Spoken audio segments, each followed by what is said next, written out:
अस्सलामु अलैकुम वरहमतुल्लाहि वबरकातुहू।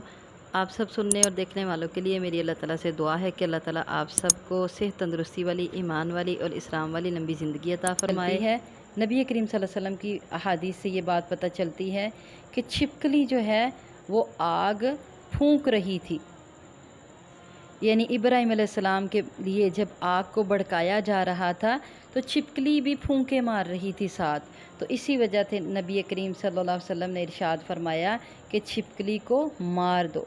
उम्मे शरीक रज़ी अल्लाह ताला अन्हा बयान करती हैं कि रसूलुल्लाह सल्लल्लाहु अलैहि वसल्लम ने छिपकली को मार देने का हुक्म दिया और फरमाया कि ये इब्राहीम अलैहिस्सलाम पर फूंके मारती थी।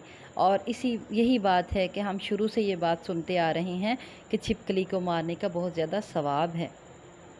बुखारी की ये रिवायत है और इससे हमें ये पता चलता है कि जब भी कभी छिपकली नज़र आए तो उसको मार दें, क्योंकि हमारे प्यारे नबी सल्लल्लाहु अलैहि वसल्लम का ये हुक्म है।